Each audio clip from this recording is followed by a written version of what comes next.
Ela disse aquilo com o sorriso de quem ganhou. Não o sorriso de quem está feliz. Não o sorriso de quem está aliviada. Não o sorriso de quem chegou num lugar bom depois de um caminho difícil. Era o sorriso de quem está saboreando a humilhação de outra pessoa. De quem esperou esse momento, planejou esse momento e agora que o momento chegou, está aproveitando cada segundo dele com a calma de quem se sente intocável. 300 mil é mais do que você merece. Disse assim, na frente do notário, na frente da família, na frente de todo mundo que havia aparecido naquela sala, naquela manhã de quarta-feira. E o meu marido, o Marcelo, o homem com quem eu havia dormido por 8 anos, sorriu junto com ela. Eu fiquei em silêncio. Não porque não tinha o que dizer. Não porque estava com medo, ou porque estava paralisada, ou porque a humilhação havia me tirado a voz. Fiquei em silêncio porque eu sabia, com aquela certeza específica que você carrega quando passou semanas se preparando para um momento, que o que estava prestes a acontecer não precisava de nenhuma palavra minha para acontecer. Só precisava que o Dr. René virasse a página. E o Dr. René virou a página. E então, com aquela voz pausada de quem lê documentos legais há 30 anos e que, portanto, conhece a diferença entre uma assinatura comum e uma assinatura que muda tudo, ele olhou para Cristiane, a irmã do Marcelo, e disse: "A senhora sabe o que está assinando?" Ela parou de sorrir. Mas para você entender o que estava naquela página que o Dr. René virou, o que havia por baixo daquele documento que fez a Cristiane parar de sorrir num segundo, e o que estava acontecendo naquela sala de cartório que ninguém, além de mim e do Dr. René, sabia completamente, eu preciso te levar de volta. Porque essa história não começa no cartório. Começa numa cozinha, há quase 2 anos, numa noite em que o Marcelo me disse que queria o divórcio e que a Cristiane tinha achado um bom advogado para ele. Meu nome é Tatiane. Tenho 39 anos, sou designer gráfica freelancer. E fui casada com o Marcelo por 8 anos. Quando eu digo que amei o Marcelo de verdade, com aquela totalidade que só existe quando você constrói uma vida inteira ao lado de alguém, estou dizendo a verdade. Não o amor idealizado dos primeiros meses, que queima rápido e não sustenta peso. O amor construído em anos de convivência real, de contas divididas e sonhos divididos e jantares frios quando o trabalho atrasou, e de brigas que terminavam com um dos dois indo buscar sorvete, porque nenhum dos dois conseguia ficar com raiva por tempo suficiente. Era um casamento bom. Tinha seus problemas como qualquer casamento real tem. As brigas sobre dinheiro que às vezes ficavam grandes demais antes de encolher, os períodos em que os dois estavam tão ocupados com a própria vida que a vida compartilhada ficava em segundo plano. As divergências sobre família que nunca se resolvem completamente, porque cada um traz consigo uma forma de entender família que foi construída antes de se conhecerem. Mas era bom. Era o tipo de casamento em que você acredita quando acredita, porque há razão concreta para acreditar. A Cristiane existia dentro desse casamento como um elemento que eu havia aprendido a gerenciar ao longo dos anos, com aquela paciência específica de quem sabe que confronto direto não vai funcionar e que a melhor estratégia é a consistência da própria presença. Ela era 2 anos mais velha que o Marcelo, solteira, sem filhos, e havia construído uma relação com o irmão que funcionava numa lógica que eu havia levado tempo para entender completamente. Ela precisava ser a pessoa mais importante na vida dele. Não a mais próxima, não a mais amada. A mais importante, a que pesava mais, a que era consultada primeiro, a que sabia de tudo antes dos outros. E quando eu fui entrando nessa vida, e fui crescendo nela, fui ficando mais integral, fui me tornando parte do que o Marcelo era no dia a dia, ela foi ficando desconfortável, de um jeito que se manifestava de formas que eu reconhecia, e que o Marcelo raramente via com a mesma clareza. Os comentários sobre a minha profissão eram os mais constantes. Design gráfico freelancer na boca da Cristiane tinha sempre aquele tom de coisa que não é trabalho de verdade. "Ah, você está com projetos? Que bom!" Dito com aquela entonação que tornava "que bom" em "mas quando você vai ter um emprego de verdade?" Quando eu fechava um contrato grande, ela encontrava jeito de relativizar. Quando eu passava por período de pouco trabalho, ela encontrava jeito de mencionar para o irmão, geralmente na frente de outras pessoas, de um jeito que transformava a flutuação normal de uma carreira freelancer em evidência de instabilidade. O Marcelo via partes disso. Mas havia entre ele e a irmã Uma lealdade de décadas que funcionava como filtro. Tudo o que a Cristiane fazia passava por esse filtro e saía do outro lado com justificativa. Ela só se preocupa. Ela não quis dizer assim. Você está interpretando demais. Aprendi ao longo de anos que não havia forma de atravessar esse filtro com palavras. Então fazia o que eu sabia fazer. Trabalhava, construía, guardava. E foi exatamente esse acúmulo de anos de trabalho silencioso e consistente que foi se tornando, sem que eu soubesse completamente ainda, a base mais sólida do que estava por vir. A base que o Dr. René ia me ajudar a enxergar na sua totalidade. A crise começou 18 meses antes do cartório. O Marcelo havia passado por período difícil no trabalho, uma demissão que ele não esperava, e a Cristiane havia enchido esse espaço de uma forma que foi crescendo. Aparecia mais, ligava mais.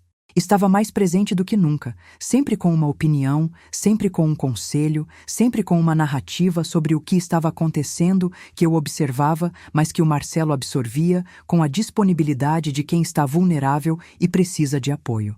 Parte do que a Cristiane fez naquele período eu só fui entender depois. Parte eu percebi enquanto acontecia, mas não tinha como deter. Quando o Marcelo veio me dizer que queria o divórcio, naquela noite de cozinha com cheiro de jantar que nenhum dos dois havia tocado, eu ouvi as palavras dele, mas reconheci a lógica da irmã por baixo de cada uma delas. Não chorei naquela noite. Não gritei. Fiz o que eu costumo fazer quando uma coisa grande demais chega de uma vez. Fui ao quarto, fechei a porta, sentei na cama e fiquei olhando para o teto por um tempo que não sei medir. Não pensando, não processando, não planejando. Só existindo dentro daquele momento com a consciência de que alguma coisa havia mudado de forma que não ia voltar ao que era. No dia seguinte, acordei antes dele, fiz café e enquanto o café passava, tomei a primeira decisão de uma série que me levaria, 18 meses depois, àquela sala de cartório. Eu precisava de um advogado bom. Não bom no sentido de agressivo, bom no sentido de que ia me explicar, com honestidade, o que eu tinha direito a receber e como garantir isso. Liguei para minha amiga Patrícia, que é advogada trabalhista, mas que conhecia gente na área de família. Ela me indicou o Dr. René com aquela convicção de quem sabe que está indicando a pessoa certa. E o Dr. René, quando sentei na frente dele pela primeira vez, numa sala pequena com paredes forradas de livros de direito, me ouviu por 40 minutos, sem interromper. Fez perguntas precisas que mostravam que estava entendendo não só os fatos, mas a dinâmica inteira. E então me disse uma coisa que mudou a forma como eu encarei tudo o que viria a seguir. A senhora tem muito mais do que imagina. Deixa eu te mostrar. E mostrou. Mas antes de continuar, se essa história já está tocando em algo dentro de você, faz uma coisa para mim agora. Deixa o seu like e se inscreve no canal. Me conta nos comentários de que cidade você está me assistindo. Isso me mostra que não estou falando sozinha. Agora vamos em frente, porque o que aconteceu depois da primeira reunião com o Dr. René mudou completamente o rumo do que eu achava que seria esse divórcio. O Dr. René tinha aquela competência específica de quem trabalhou com divórcio por tempo suficiente para saber que a maioria das pessoas que entram na sua sala não conhece o próprio caso. Não por ignorância, mas porque, quando você está dentro de um casamento, vivendo o dia a dia, dividindo conta e espaço e vida com alguém, você não fica catalogando o que seria relevante numa disputa legal que você não imagina que vai precisar ter. Você só vive. E o que só vive significa, no contexto de um divórcio, é que você tem muito mais do que pensa que tem e não sabe como organizar isso. O que o Dr. René me mostrou naquela primeira reunião foi o seguinte: em 8 anos de casamento, eu havia contribuído de formas que iam muito além do que qualquer proposta de 300 mil reconhecia. Não só financeiramente, embora a parte financeira fosse também relevante. Havia contribuído com o trabalho de construção do patrimônio conjunto de formas que o regime de comunhão parcial de bens, que era o nosso, protegia. Havia patrimônio acumulado durante o casamento que eu tinha direito legal, sobre o qual ainda não havia sido colocada na mesa. Havia investimentos que o Marcelo havia feito durante o casamento com renda que era de ambos e que, portanto, eram de ambos. E havia a questão da moradia, que era um capítulo próprio. Quando o Dr. René terminou de me explicar, Eu estava olhando para uma situação completamente diferente da que havia entrado na sala imaginando. Não porque os fatos haviam mudado, porque eu havia parado de ver os fatos através dos olhos de quem estava sendo descartada e começado a vê-los através dos olhos de quem tinha direitos que precisavam ser protegidos. 300 mil.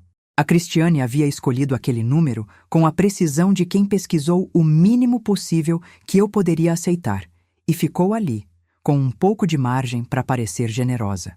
Havia apresentado para o Marcelo como uma oferta justa. O Marcelo havia chegado em casa e me apresentado como o que eles tinham chegado, como se a decisão já estivesse tomada antes de me consultar. E a Cristiane, quando soube que eu havia aceitado a primeira reunião com o Dr. René, havia dito ao irmão, segundo o que ele me contou depois, sem perceber o que estava revelando: "Não precisa advogado, Marcelo. Ela vai assinar. Ela precisa desse dinheiro." Ela achou que eu precisava, que a necessidade me faria aceitar sem questionar, que o número que eles haviam calculado seria suficiente para encerrar tudo de forma rápida e limpa. Não foi o que aconteceu. O processo de divórcio durou 18 meses. Não porque eu estava sendo difícil, não porque havia amargura ou vontade de punir, mas porque havia documentação a ser reunida, avaliações a serem feitas, patrimônio a ser mapeado com a precisão que a situação exigia. O Dr. René trabalhou com aquela metodicidade de quem sabe que pressa em situações assim produz acordos que a pessoa vai se arrepender por anos, e eu aprendi a ter paciência de um jeito que eu não sabia que tinha. Durante esses 18 meses, a Cristiane foi presença constante do lado do Marcelo, não só como irmã de apoio emocional, que seria compreensível, como estrategista ativa do processo. Sugeria o que ele devia propor, opinava sobre o que eu estava pedindo. Ligava para o advogado do irmão com ideias que o advogado às vezes aceitava e às vezes não. Era ela quem conduzia, e o Marcelo quem assinava. Eu via isso nos documentos que chegavam, na lógica das propostas que vinham, na linguagem específica de alguns argumentos que tinha a cadência da Cristiane e não do Marcelo. A proposta de 300 mil foi feita 3 vezes ao longo do processo. Na primeira vez, o Dr. René respondeu com o que eu realmente tinha direito e a outra parte ficou em silêncio por 2 semanas. Na segunda vez, veio embrulhada numa argumentação sobre razoabilidade e bem-estar de ambas as partes, que o Dr. René desmontou com a precisão de quem conhece cada argumento para baixar valor de acordo. Na terceira vez, a proposta veio com uma ameaça velada de que o processo ficaria mais longo e mais caro se eu não aceitasse. Não aceitei. Havia noites difíceis nesse período. Não vou romantizar. Havia noites em que a dúvida chegava com aquela voz baixa de sempre, dizendo que talvez fosse mais fácil aceitar, que talvez não valesse o desgaste, que talvez o número deles não fosse tão errado assim. E havia a solidão específica de estar passando por um processo legal complicado, enquanto a pessoa com quem você viveu 8 anos está do lado oposto da mesa com a irmã ao lado dele. O que me mantinha firme eram 2 coisas. A primeira era o Dr. René, que toda vez que eu vacilava, me mostrava os números reais com a calma de quem sabe que os fatos não mudam dependendo de como você está se sentindo. A segunda era algo que a Cristiane havia dito, que havia chegado até mim por uma amiga em comum que não sabia que estava me passando informação importante. Ela vai se cansar. Esses tipos sempre se cansam. Esses tipos. Eu era um tipo para ela. Um tipo que se cansa. Um tipo que aceita quando está suficientemente esgotada. Eu não me cansei. E no 17º mês, quando o acordo finalmente estava sendo desenhado com os números corretos, o Dr. René me ligou uma tarde para dizer que havia marcado a assinatura no cartório para a semana seguinte. "Eles vão levar alguém junto?" perguntei. "O Marcelo deve trazer a irmã. É o padrão deles." "Ok. A senhora está preparada?" Fiz uma pausa. "Estou." "Então na quinta-feira às 10. Quinta-feira às 10. A data ficou na cabeça com aquela qualidade de coisa que importa. Não com ansiedade, com a serenidade específica de quem está no fim de um caminho longo e sabe que o fim é o lugar certo para estar. Nos dias que antecederam a assinatura, eu me preparei de um jeito que não era emocional, mas era necessário. Reli os documentos com o Dr. René numa reunião de 2 horas na véspera. Entendi cada cláusula. Entendi o que estava assinando e o que representava em relação ao que eu havia contribuído em 8 anos. Não havia surpresa possível, porque havia feito o trabalho de entender antes de chegar. Essa preparação é a coisa mais importante que uma pessoa pode fazer antes de uma assinatura que importa. Não aparecer em cartório esperando que o advogado cuide de tudo. Aparecer sabendo. Quando você sabe, ninguém pode te surpreender. Ninguém pode sorrir de um jeito que tenha poder sobre você. Na manhã de quinta-feira, acordei cedo. Me vesti com cuidado, com a intenção de que a aparência comunicasse o que sentia por dentro. Calma, presença, a postura de quem está ali como igual, com direitos claros sobre o que está na mesa. O Dr. René me encontrou na recepção às 9h50. Me olhou e disse: "A senhora está pronta." Não era pergunta. O Marcelo chegou com a Cristiane 2 minutos antes das 10. Ela usava o casaco escuro, a bolsa cara dos eventos importantes, aquela postura reta de quem ocupa o espaço com intenção. Olhou para mim quando entrou, depois para o Dr. René, e então, com aquele sorriso que eu havia aprendido a ler ao longo de anos, se inclinou para perto do Marcelo e disse algo em voz baixa. Sentamos. O Dr. René começou a leitura. E foi quando chegou na cláusula que descrevia o valor a ser recebido por mim que a Cristiane se inclinou, com o sorriso de quem está saboreando alguma coisa, e disse em voz alta suficiente para que todos ouvissem: 300 mil é mais do que ela merece. O Marcelo sorriu junto com ela. Eu fiquei em silêncio. O Dr. René continuou sem alterar o tom. Virou a página. E então, com aquela calma de quem faz isso há décadas, olhou para Cristiane e disse: "A senhora sabe o que está assinando?" Ela parou de sorrir. Porque o que o Dr. René havia virado não era só a página do valor, era a página seguinte, que descrevia o que a Cristiane havia assinado, semanas antes, como testemunha de um acordo de responsabilidade solidária. Uma assinatura que ela havia colocado sem ler completamente, confiante de que o advogado havia cuidado dos detalhes. Uma assinatura que tornava ela pessoalmente responsável pelo cumprimento do acordo, caso o Marcelo não cumprisse nos prazos. Ela havia assinado como garantia do irmão, com o nome dela, o CPF dela, o patrimônio dela, e não havia lido o que estava assinando.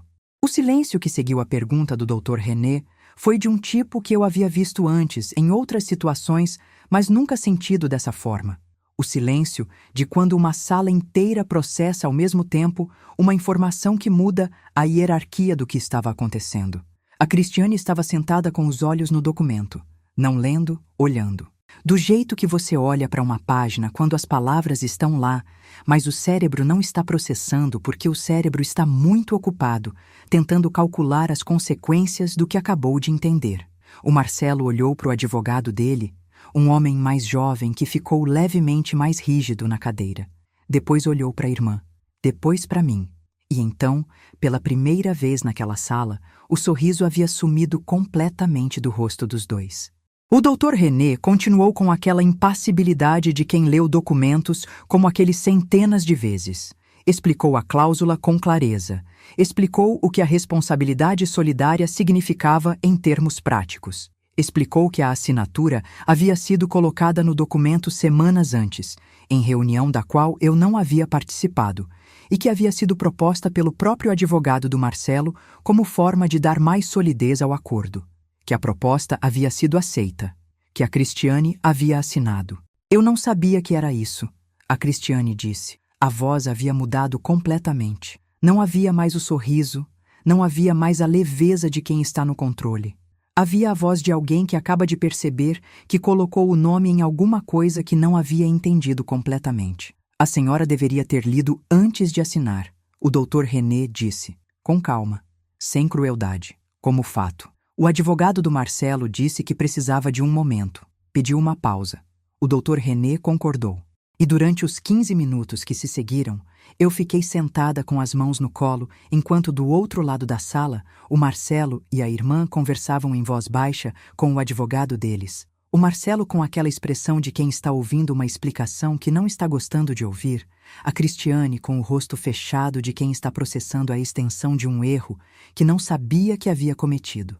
Não senti triunfo naquele momento. Sinto necessidade de dizer isso com clareza porque sei que é o que as pessoas esperam sentir em situações assim e que o triunfo faz parte da narrativa. Mas o que eu senti era diferente. Era a serenidade específica de quem passou 18 meses num processo longo e honesto, e está vendo o processo chegar ao lugar correto, não ao lugar da vingança, ao lugar da justiça, que é mais quieto e mais duradouro. Quando a pausa terminou e voltamos à mesa, o acordo continuou sendo lido. A Cristiane ficou quieta o resto do tempo. O Marcelo ficou quieto, e quando chegou a hora das assinaturas, cada um assinou onde o Dr. René indicou, com aquela formalidade específica de ato que não tem mais nada a discutir. No fim, quando saímos, a Cristiane me parou no corredor. Não foi o tipo de parada que precede uma reconciliação ou um pedido de desculpas. Foi a parada de alguém que tem algo a dizer e que vai dizer com a rapidez de quem não quer que o momento dure mais do que o necessário. Você fez isso de propósito, ela disse. Olhei para ela. Fiz o que de propósito? Sabia que eu havia assinado aquilo. Ficou quieta durante toda a reunião esperando. Eu sabia o que estava nos documentos, sim. O Dr. René me explicou cada cláusula na véspera. Uma pausa. A diferença entre nós é que eu li o que havia para ler antes de aparecer aqui. Mela ficou me olhando por um momento com aquela expressão que eu não tinha nome para dar, mas que havia visto em versões menores ao longo de 8 anos, a expressão de quem subestimou alguém e está processando a extensão desse erro. Não disse mais nada. Não havia mais nada a dizer. Eu havia dito o suficiente ao longo de 18 meses de processo, e o Dr. René havia dito o resto. O corredor de cartório não era o lugar para mais palavras. Saí. Liguei para minha mãe do carro. Ela atendeu no segundo toque, como sempre, com aquela voz de quem estava esperando. Como foi? Terminou, eu disse. Ela ficou em silêncio por um segundo. Depois disse, você está bem? Estou. Estou melhor do que bem. E era verdade. Não do jeito eufórico que parece mentira quando alguém diz depois de uma coisa difícil. Do jeito quieto e sólido de quem atravessou algo que parecia grande demais e descobriu que havia sido exatamente do tamanho que precisava ser para chegar no outro lado com o que precisava ter chegado. Fui tomar café com o Dr. René depois. Era o tipo de comemoração que cabia.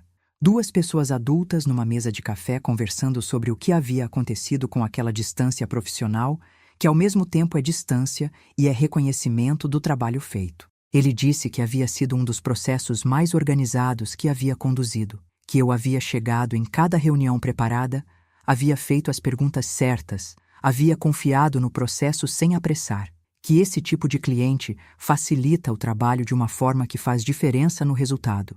Eu ouvi e guardei, não como elogio de vaidade, como informação sobre como me comportar na próxima vez que algo difícil precisar ser atravessado, com preparação, com paciência. Com a confiança de que o processo, quando conduzido corretamente, chega onde precisa chegar. Voltei para casa naquela tarde com aquela leveza de quem largou um peso carregado por 18 meses. Não só o peso do processo legal, o peso de existir numa dinâmica em que a Cristiane havia feito questão de que eu me sentisse menor do que era. Esse peso havia sido depositado naquela sala de cartório, e eu havia saído sem ele. Havia coisas práticas a resolver ainda. Transferências, registros, a burocracia específica do fim de um casamento, que ocupa tempo de formas que você não antecipa. Lidei com cada uma com a mesma metodicidade aprendida durante o processo. Uma de cada vez, na ordem certa. Houve uma ligação do Marcelo 2 semanas depois. Atendi com calma. Tatiane, eu precisava ligar. Eu sei que fiz errado. Não só o processo, o casamento todo. Uma pausa. Deixei a Cristiane influenciar o jeito que eu te via. E tomei decisões que não devia ter tomado do jeito que tomei. Era honestidade sem pedido de nada em troca. A honestidade de alguém nomeando o que fez sem esperar reconciliação. Eu ouço o que você está dizendo, eu disse. A Cristiane está com muita raiva, mas parte é dela mesma, por ter assinado sem ler. Isso é uma coisa dela para resolver. Eu sei. Uma pausa. Você sempre foi mais inteligente do que eu dei crédito. Não respondi àquela última frase. Agradeci pela ligação e desliguei. Havia coisas que o momento não comportava. O que me ajudou naquelas semanas de reorganização, além da Patrícia que havia estado presente durante todo o processo, foi o trabalho. O design gráfico que a Cristiane havia chamado de coisa que não é trabalho de verdade era o que me mantinha mais inteira. Tinha projetos ativos durante os 18 meses inteiros do divórcio.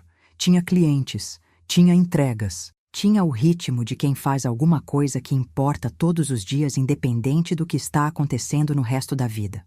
O Dr. René disse algo meses depois num encontro casual que guardei. A senhora foi a cliente mais metodicamente preparada que já tive. Cada vez que chegava, havia feito o trabalho de entender. Não precisava que eu explicasse 2 vezes. Guardei como informação, não como elogio, sobre como me comportar na vida. Aparecer preparada. Para as coisas que importam, aparecer tendo feito o trabalho de entender antes de entrar na sala. Essa lição, que o processo do divórcio havia cristalizado de uma forma que anos de casamento tranquilo não haviam exigido, ficou comigo de um jeito que não vai embora. Não porque o divórcio foi bom, que não foi, mas porque o que você aprende quando atravessa algo difícil com os olhos abertos e os pés no chão vai para um lugar dentro de você que o tempo não apaga. Havia uma última coisa sobre aquela manhã no cartório que eu guardo com a precisão de quem sabe que é importante. O momento em que a Cristiane parou de sorrir não foi o meu momento. Foi o momento do Dr. René e do processo e de 18 meses de trabalho honesto, chegando num resultado que havia sido construído com rigor. Eu não havia feito nada naquela sala além de existir com calma e saber o que estava escrito nos documentos. Às vezes a coisa mais poderosa que você pode fazer é simplesmente estar preparada e deixar o resto acontecer. Os meses seguintes foram de construção no sentido mais literal da palavra. Construção de uma vida que havia sido 2 e que precisava aprender a ser uma de novo. Não porque ser uma seja menor que ser 2. Mas porque 8 anos de vida compartilhada deixam marcas nos hábitos, nas rotinas, nos reflexos do cotidiano, e desaprender algumas dessas marcas enquanto preserva as que você quer levar adiante é um trabalho silencioso que não tem linha de chegada clara. Mudei de apartamento 3 meses depois do cartório. Não porque precisasse, a casa que havia ficado para mim era adequada e confortável. Mas porque havia algo no apartamento que o Marcelo também havia habitado por anos que tornava a reorganização mais difícil. Cada cômodo tinha memórias de dupla que eu não estava pronta para ter ao redor enquanto ainda estava aprendendo a ser singular. Então, encontrei um apartamento menor, num bairro diferente, com uma luz pela manhã que eu havia achado bonita na primeira visita e que confirmou ser bonita no primeiro dia em que acordei lá. O trabalho foi crescendo nesse período de formas que eu não havia planejado completamente. Havia 3 clientes regulares antes do divórcio começar. Havia 6 quando o divórcio terminou.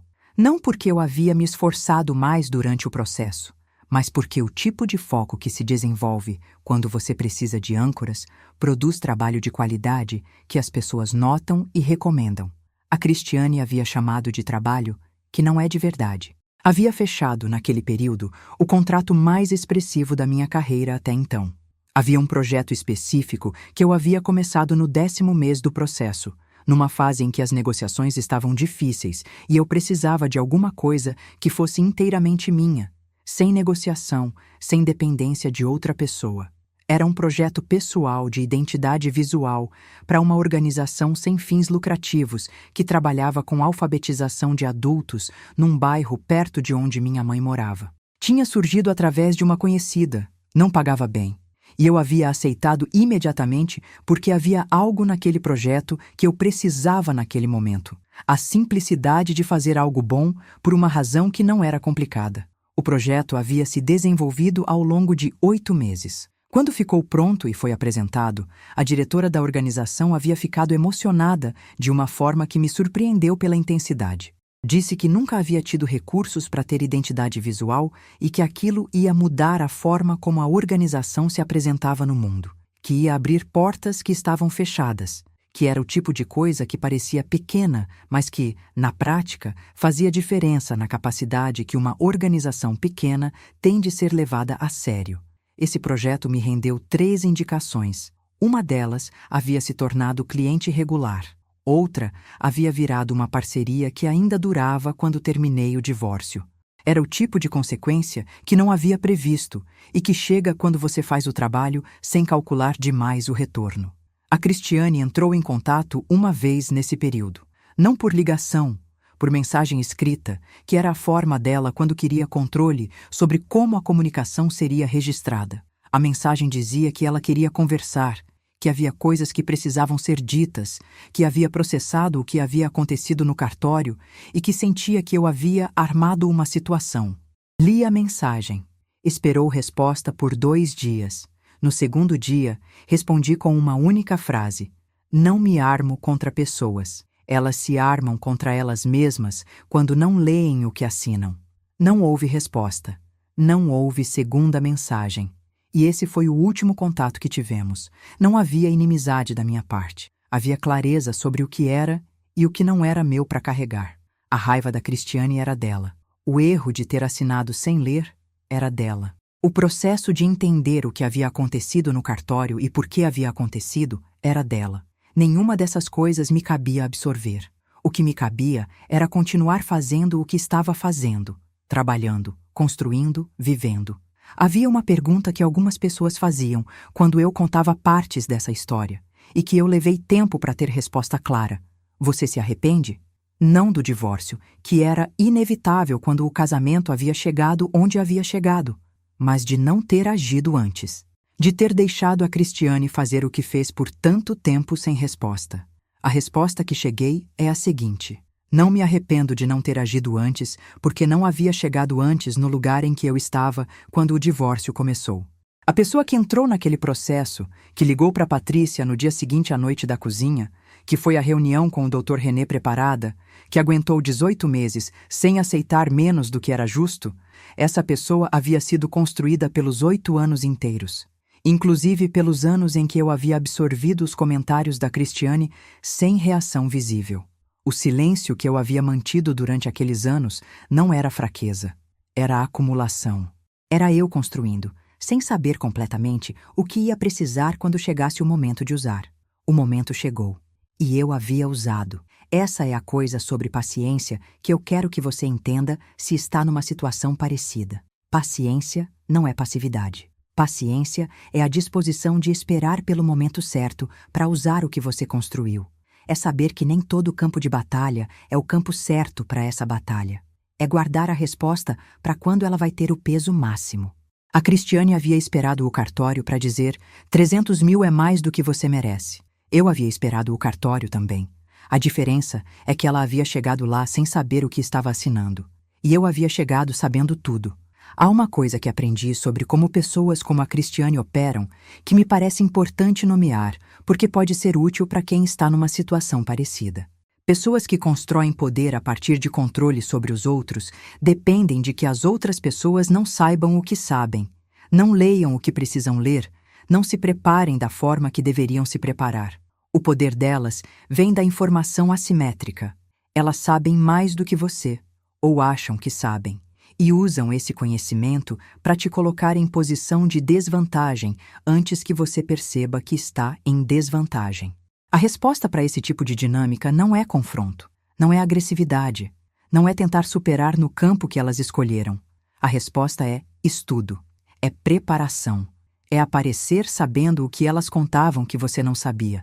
Quando o Dr. René me explicou cada cláusula daquele acordo na véspera da assinatura, ele estava fazendo exatamente isso. Garantindo que eu chegasse no cartório sem assimetria de informação, que eu soubesse o que estava escrito, que eu soubesse o que a Cristiane havia assinado semanas antes e o que isso significava, que a pergunta "a senhora sabe o que está assinando?" não fosse surpresa para mim, mesmo que fosse para ela. O trabalho de me preparar para aquela manhã havia levado 18 meses, e a Cristiane havia desfeito anos de construção cuidadosa com aquele sorriso e aquele comentário em 30 segundos. O que ela não havia calculado é que o que estava construindo não era armadilha, era apenas conhecimento. E conhecimento, quando você o tem, não precisa de armadilha. Houve uma conversa que tive com minha mãe algumas semanas depois do cartório que ficou comigo. Ela me perguntou se eu estava bem de verdade, não do jeito casual que as perguntas às vezes chegam, mas do jeito que mãe pergunta quando quer a resposta real.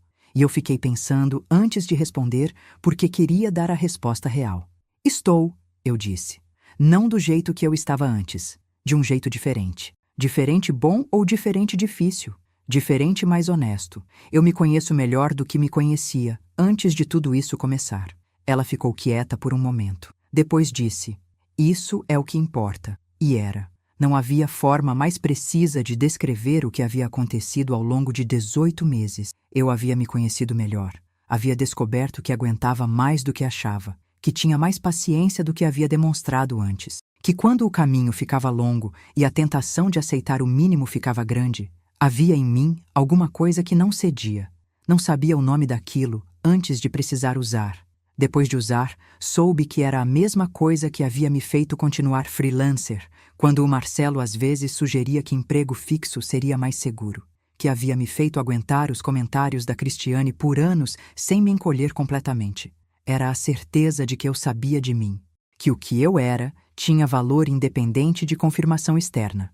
O cartório havia sido a confirmação pública, mas a certeza era mais velha do que aquela manhã de quinta-feira. Tem uma cena que eu revisito quando penso em tudo o que aconteceu naqueles 18 meses. Não a cena do cartório, embora essa também fique. A cena da noite anterior à assinatura, quando o Dr. René e eu estávamos sentados na sala de reunião dele passando pelos documentos pela última vez, e ele virou uma página e disse: "Essa aqui é a que vai mudar a dinâmica amanhã." Eu olhei para o documento, li, entendi, e senti aquela calma específica de quem chegou num momento que havia sido construído ao longo de muito tempo. "Ela sabe que existe?" perguntei. "A assinatura dela está na página anterior." "Mas se ela leu completamente, não sei dizer." Fiz uma pausa. "O que acontece se ela não leu? O que vai acontecer amanhã?"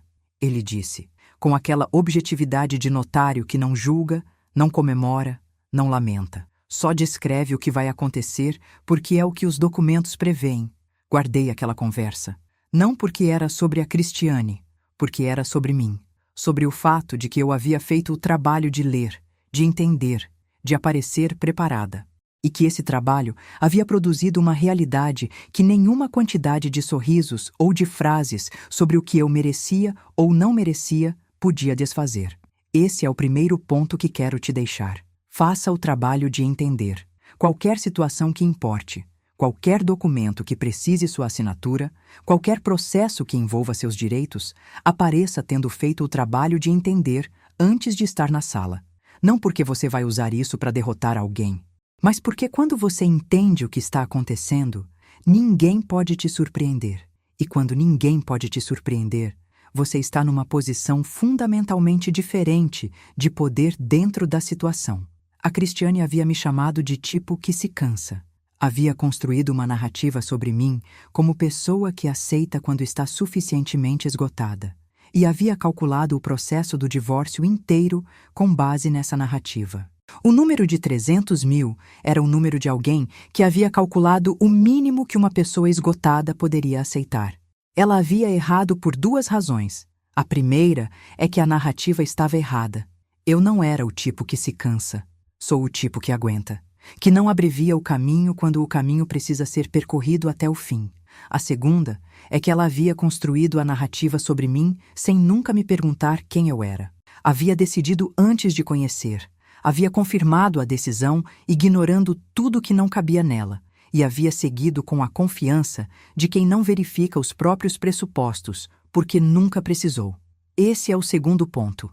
Não aceite a narrativa que alguém construiu sobre você sem questionar, especialmente quando essa narrativa te coloca em posição de menor, de fraca, de quem não vai resistir o suficiente. As pessoas que constroem essas narrativas raramente as testaram contra a realidade de quem você é. Elas construíram sobre suposição, sobre o que foi conveniente supor. E suposição, quando encontra a realidade, quase sempre perde. O terceiro ponto tem a ver com paciência, que é a coisa mais contraintuitiva nesse tipo de situação. Quando você está sendo tratada como menor do que é, o impulso é reagir imediatamente, mostrar na hora, não deixar passar. E às vezes isso é a resposta certa, especialmente quando o que está acontecendo é aberto o suficiente para ser confrontado diretamente no momento em que acontece. Mas às vezes não é. Às vezes o momento certo não é o momento em que a coisa acontece. É um momento futuro que você ainda não pode ver completamente, mas que vai existir, e que vai ser mais definitivo do que qualquer confronto imediato poderia ser. Reconhecer qual exige que você se conheça bem o suficiente para saber o que você tem, o que você está construindo, e quando o que você tem vai ter o peso máximo. Eu havia passado 8 anos, aparentemente, absorvendo os comentários da Cristiane sem resposta visível. Mas não estava absorvendo passivamente. Estava construindo. Estava trabalhando. Estava crescendo profissionalmente. Estava desenvolvendo uma independência que nenhum dos dois havia reconhecido completamente, porque estava acontecendo dentro de uma estrutura que parecia torná-la invisível. Quando o casamento terminou e o processo começou, tudo o que havia sido construído estava disponível. O trabalho, os clientes, a renda independente, a capacidade de contratar um bom advogado e de aparecer nas reuniões com esse advogado, preparada. A resistência para aguentar 18 meses sem aceitar menos do que era justo. Nada disso havia sido planejado como estratégia de divórcio. Havia sido construído porque era quem eu era e o que eu fazia. E quando a situação exigiu, estava lá. Isso é o que quero que você leve. Seja quem você é com consistência. Faça o seu trabalho com seriedade. Construa a sua independência não como preparação para pior caso, mas como expressão do que você é. Porque quando o pior caso chega, e às vezes chega, o que você construiu ao longo do tempo vai estar disponível para você, de formas que você não havia previsto completamente. E quando alguém sorrir e dizer que 300 mil é mais do que você merece, você vai poder ficar em silêncio, porque sabe que o Dr. René está segurando a próxima página, e que a próxima página já foi lida. Mas deixa eu te dizer mais uma coisa antes do final, porque é a parte que as pessoas raramente contam e que eu acho mais honesta de compartilhar. O processo do divórcio foi mais do que a recuperação do que era meu por direito. Foi o processo em que eu aprendi que havia me tornado, ao longo dos anos de casamento, levemente menor do que era. Não porque o Marcelo tivesse me diminuído ativamente, mas porque a dinâmica que havia se instalado, com a Cristiane no centro dela, havia criado um ambiente em que eu constantemente precisava justificar espaços que eram meus por direito. O espaço de ter uma profissão que eu escolhi. O espaço de ganhar da forma que eu ganhava. O espaço de existir dentro daquele casamento como pessoa inteira e não como apêndice da história do Marcelo e da irmã dele. Esse tipo de diminuição é silenciosa. Não acontece num momento dramático que você pode apontar e dizer, foi aqui que mudou. Acontece em acúmulo, comentário por comentário, dinâmica por dinâmica, ao longo de tempo suficiente para parecer normal. E quando você sai desse ambiente, uma das primeiras coisas que percebe é o quanto de espaço havia entregado sem se dar conta completamente de que estava entregando. O processo do divórcio me devolveu esse espaço de uma forma que não havia esperado. Não só o espaço físico, o apartamento, o patrimônio. O espaço interno de existir como quem eu era, sem que ninguém relativizasse ou redefinisse ou posicionasse de forma conveniente. O espaço de tomar decisões sobre a própria vida sem ter que passar por um filtro que não era meu. Quando você recupera esse espaço, especialmente depois de ter vivido sem ele por tempo suficiente para ter esquecido como era, há uma leveza que é difícil de descrever para quem nunca sentiu. É a leveza de quem deixou de sustentar algo pesado que havia tão incorporado à rotina que parecia parte do corpo e que só ao colocar em terra percebe o quanto pesava. Essa leveza vale mais do que o que está no acordo. Vale mais do que qualquer número que o Dr. René escreveu em qualquer documento. Se você está passando por algo parecido, se há alguém na sua vida que te coloca em posição de menor, com aquela consistência que parece normal, porque dura tempo suficiente, eu quero que você saiba. Você tem direito ao espaço inteiro que é seu. Não ao que sobrou depois que alguém tomou o que julgou ser seu. O seu espaço inteiro. Recuperar esse espaço pode exigir processo difícil, pode exigir advogado e paciência e 18 meses de resistência ao caminho mais fácil. Pode exigir que você apareça numa sala de cartório sabendo o que está escrito, enquanto a outra pessoa não leu. Mas quando você chega do outro lado, vai entender que valeu cada momento do caminho. Se essa história tocou em algo dentro de você, deixa o seu like agora e se inscreve no canal. Me conta nos comentários, você já foi colocada numa categoria que não era a sua? Como você respondeu? Sua história importa tanto quanto a minha. Vamos construir aqui uma comunidade de mulheres que aparecem preparadas para o que vier. Nos vemos no próximo relato.